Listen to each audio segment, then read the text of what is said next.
Saúdo a igreja com a graça e a paz de nosso Senhor e Salvador Jesus Cristo. Amém?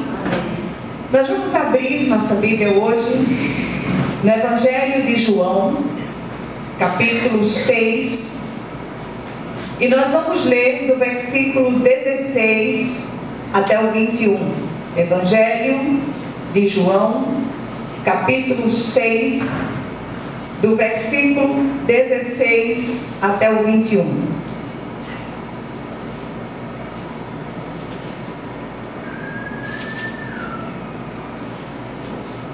Todos acharam? Amém. Amém. Então diz assim a palavra do Senhor: Ao descambar o dia, os seus discípulos desceram para o mar e, tomando um barco, passaram para o outro lado, rumo a Cafarnaum. Já se fazia escuro e Jesus ainda não viera ter com eles. E o mar começava a empolar-se, agitado por vento rijo que soprava. Tendo navegado uns 25 a 30 estádios, eis que viram Jesus andando por sobre o mar, aproximando-se do barco, e ficaram possuídos de temor. Mas Jesus lhe disse: Sou eu, não temais. Então eles de bom grado receberam, e logo o barco chegou ao seu destino. Amém? Amém. Glória a Deus. Vamos orar mais uma vez. Pai querido, nós rogamos a Ti pelas misericórdias vivas de Jesus, que o Senhor venha ministrar ao nosso coração essa palavra, Senhor. Que o Senhor venha trazer luz de entendimento celestial a esta palavra. Que o Senhor venha também perdoando os nossos pecados, sondando o nosso coração, se há algum caminho mau, Senhor, que o Senhor esteja tirando esse caminho de nós e nos reconduzindo ao caminho eterno. Fala conosco, porque o Teu povo ouve, em nome e por amor de Jesus. Amém. Amém. Glória a Deus. Nesses dias nós temos ministrado a igreja sobre a dolorosa pedagogia das tempestades. E aí muitos têm perguntado: você tem falado tanto sobre esse assunto, tem falado tanto a respeito de tempestades, como não falar em tempestades se haja tempestades nas nossas vidas? Com quem nós conversamos, com quem nós falamos, nós escutamos uma história de ventos contrários, de ondas impetuosas que têm assolado o povo de Deus de várias maneiras. Ontem nós fomos surpreendidos, aliás, ontem não, alguns dias atrás, nós fomos surpreendidos por um pedido de oração pela vida do pastor Abraão. Ele está neste momento no centro cirúrgico, enfrentando uma cirurgia que deve durar de 6 a 16 horas. É uma cirurgia exploratória. A gente olha para Abraão, o semblante é de paz, mas o semblante de Rosiane é inquietador. E não tem como ser de outro modo. Então que a gente possa estar orando por essas causas todas, clamando ao Senhor que Ele esteja interferindo nas nossas tempestades. E eu queria, assim como foi feito ontem, não ministrar um sermão nos moldes de um sermão, mas trazer algumas reflexões a partir desse texto. Na verdade, esse texto, essa situação que Jesus anda por sobre o mar, é relatada por 3 dos evangelistas: Mateus, Marcos e João. Lucas não menciona o assunto, pelo menos não dessa forma. Mas é interessante que nós paremos um pouco, porque esta não foi a primeira vez que Jesus apelou para a pedagogia da tempestade para ministrar algo aos seus discípulos, tanto os seus discípulos daqueles dias como os seus discípulos de todas as épocas. E uma coisa que eu tenho, enquanto o pastor cantava, ministrava os cânticos diante do Senhor, vinha na minha cabeça algo interessante. Qual o propósito das tempestades permitidas pelo Senhor na nossa vida?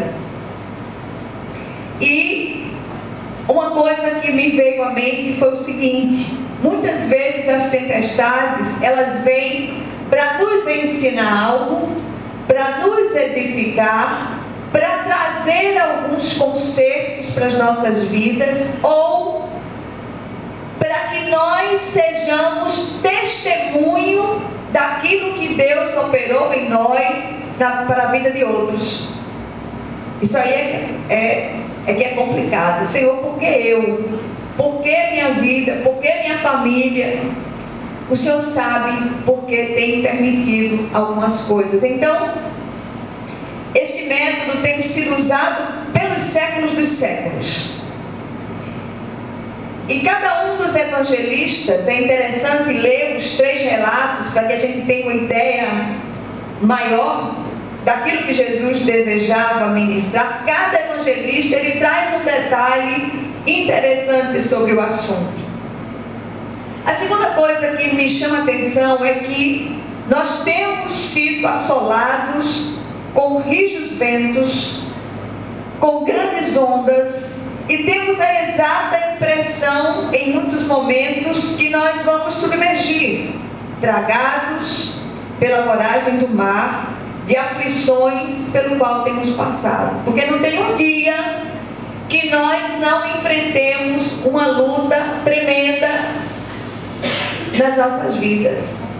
E nós temos visto a vida de tantos servos de Deus. E eu queria dizer a você: olha, aquieta o seu coração, porque o Senhor, Ele é Deus. Ele não perde o controle de absolutamente nada. E nós nem precisamos fazer um alarde com as nossas orações. Nós precisamos apenas crer. Muitas vezes a nossa oração, ela é um gemido. Muitas vezes nós não precisamos articular uma só palavra nas nossas orações, mas o Senhor, antes que a palavra nos chegue à boca, Ele conhece. Então, minhas amadas, que o Senhor, Ele possa ministrar o seu propósito para essa aflição específica pela qual você está passando no momento. Então, sem falar que muitas vezes tem um outro evangelista que, mencionando esse próprio episódio, ele diz que os discípulos, ao verem Jesus vindo sobre as ondas, eles o confundiram com um fantasma. E eles olham e se desesperam e se angustiam. É preciso que Jesus diga: olha, sou eu, não tem mais. E eu fico pensando, por que Jesus fez isso, hein? Por que ele ficou lá orando e deixou para vir exatamente por volta das 3 horas da manhã, o mar bravio, as ondas agitadas, o vento contrário, e lá vem Jesus sobre as águas? Ô Senhor, o Senhor não podia fazer isso de outro jeito, né? Eu fico pensando nessas situações. Parece que Jesus tem um senso de humor. E era preciso provar aqueles discípulos. Ele estava com ele naqueles dias. Da tempestade que nós falamos ontem, ele estava dormindo no barco. E parece que ele está alheio ao que está acontecendo. E os discípulos chegam desesperados: Senhor, o Senhor não se importa que nós pereçamos? Nessa tempestade de hoje, ele vem caminhando sobre as águas, assombra os discípulos, mas parece que o desespero, a agonia, a aflição, a inquietação do coração não permite que nós vejamos o Senhor através do véu denso das nossas dificuldades. Lá vem Ele. Ele não nos deixa sozinhos. Amém? Amém. Então, o que é que a gente tem visto? Enfermidades graves não diagnosticadas pela medicina dos homens, perdas de todo tipo. Hoje uma irmã me liga desesperada, o marido saiu de manhã e deixou um bilhete para ela dizendo: olha, eu vou sair, não sei que horas volto, peça ajuda a fulana de tal, assim, a irmã biológica. que eu não tenho com que pague as despesas de hoje. Essa família está endividada até a raiz dos cabelos. Essa família tem passado por momentos extremamente difíceis. Qual o propósito de tudo isso? Que nós clamemos, que nós oremos, que nós busquemos a presença do Senhor. A lista de dificuldades, a lista de tempestades é longa. E nós já falamos sobre isso em outros textos, em outros momentos. Terceiro lugar, não queria me deter nessas questões, mas gostaria de me reportar hoje aos ensinos de Cristo usando essa metodologia tão dolorosa que são as tempestades. Mateus, no seu relato, ele diz que foi o próprio Jesus que compeliu os seus discípulos a embarcar e passar diante dele para o outro lado, enquanto ele ficava sozinho para orar. Gente do céu, Jesus não sabia que aquele lago, que aquele lugar era um lugar de muitas tempestades, mas o Senhor os compeliu para o mar, para a voragem do mar. Grandes ensinos o Senhor previa ali, grandes momentos de edificação para aqueles discípulos. Na verdade, o Senhor os enviou para o centro da tempestade. E às vezes eu dou uma viajada e fico pensando qual o teor da oração de Jesus ao ficar no monte. Não é porque no monte tivesse mais poder do que nos outros lugares. Muitas vezes tem essa coisa, vamos orar no monte. Não é porque tem mais lugar. Sabe qual é o monte que eu mais gosto de ir? Esse monte de página aqui. Viu? Bom demais. Se ajoelha nesse monte que você vai ver a glória de Deus descer. Mas às vezes eu faço umas viagens e o teor daquela oração de Jesus, embora a gente não saiba tão explicitamente, mas será que ele não estaria clamando pelos seus discípulos para que fossem aprovados naquela dura lição? E aí o próprio Senhor vai ter com eles no meio da madrugada e é confundido com um fantasma, como eu disse no início. E Pedro, igualzinho a gente, em sua impetuosidade, ele disse: Senhor, és tu mesmo? Me manda ir ter contigo sobre as águas? O Senhor disse: vem. E ele até vai, ele até desce do barco e dá alguns passos sobre as águas, dá uma surfada sobre as ondas, mas aí logo olha a fúria do vento, olha o tamanho das ondas, Pedro se desespera e começa a afundar. Quantos de nós hoje aqui estamos iguais a Pedro? Já afundando, já bebendo água, e o Senhor estende a mão e diz assim: amém. Sou eu, não tem mais. O Senhor estende a mão, tira Pedro das águas e sobem ambos ao barco e chegam ao destino. Jesus o acode, mas repreende a sua dúvida. O Senhor disse: homem de pequena fé, por que duvidaste? E o Senhor fala com cada uma de nós hoje: mulher de pequena fé, por que duvidaste? Às vezes a gente acha que a gente vai ganhar as situações no berro. Muitas vezes, preste atenção no que eu vou dizer aqui agora, nós somos chamadas para a conspiração santa com o Espírito de Deus. Você está ouvindo?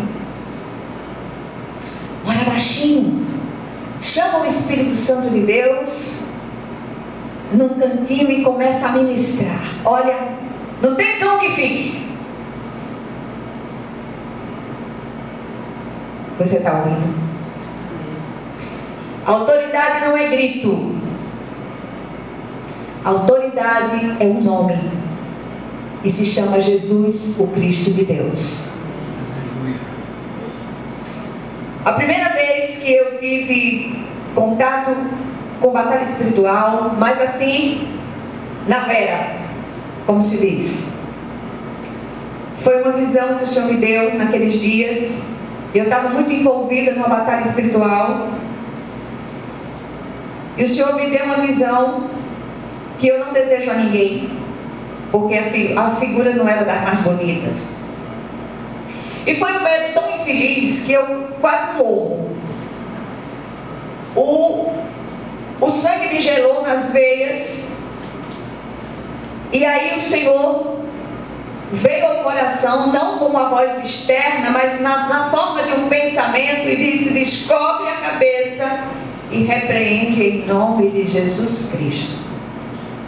E ali eu descobri a cabeça e num fio de voz, porque aquele não era voz, era um fio de voz, e ali eu repreendi em nome de Jesus Cristo. E foi quando eu descobri, há quase 30 anos atrás, que a autoridade não é grito, a autoridade é um nome.